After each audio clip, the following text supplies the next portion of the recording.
on the verdict today. Is this a big setback for opposition parties? How are you interpreting the verdict today, Bipin Sharma? Should this once and for all end the politics on SIR?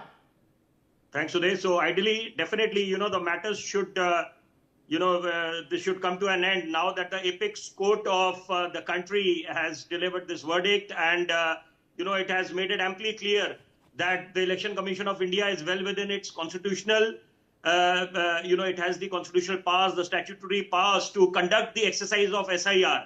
But then we should also take into consideration, bear in mind the fact that a lot of procedural safeguards have been advised. So definitely no one can deny.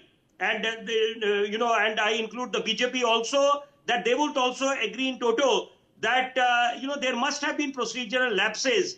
And what about the marginalized segment of the society? Because the Supreme Court some time ago had made it amply clear that if there are mass exclusions, then of course the Supreme Court can intervene. So, and of course, the fact that the burden of proof is on the voters, ideally it should be on the state. So there are both aspects of the coin.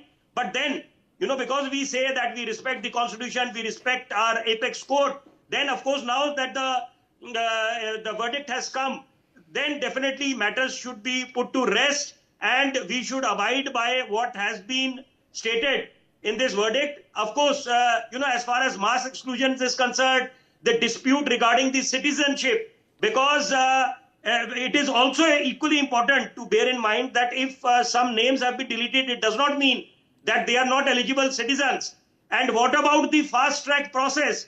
Because if on one hand the election process is underway, that goes without any encumbrances. But then what about those people whose names there is some dispute regarding their names? So I think this process also needs to be fast tracked so that injustice is not there as far as the eligible voters are concerned, because right to vote is everyone's right, fundamental right. So in such a scenario, both aspects need to be borne in mind. And the last thing that we expect is the politics over this kind of an issue.